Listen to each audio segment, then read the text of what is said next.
بسم اللہ الرحمن الرحیم۔ شروع اللہ کے نام سے جو بہت مہربان نہایت رحم والا ہے۔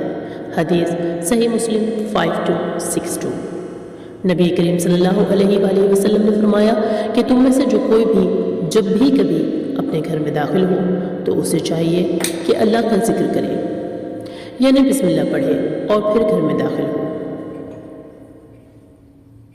اور جب کھانا کھائے تو اللہ کا ذکر کرے، یعنی بسم اللہ پڑھے اور پھر کھانا کھائے۔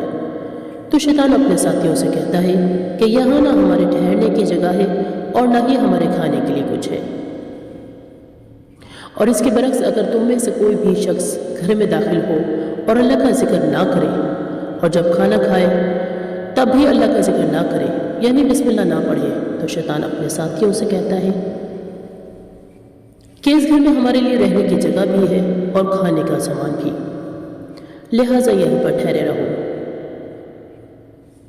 اللہ رب العزت سے دعا ہے کہ اللہ پاک ہم سب کو قرآن اور سنت کے مطابق زندگی بسر کرنے کی اور شیطان مردود سے ہمیشہ دور رہنے کی توفیق عطا فرمائے، آمین ثم آمین۔ سبحانک اللہم و بحمدک، اشہد ان لا الہ الا انت، استغفرک و اتوب الیک۔ اگر آپ کو کسی اور حدیث کی تلاش ہو تو ہمیں کمنٹ سیکشن میں ضرور بتائیے گا۔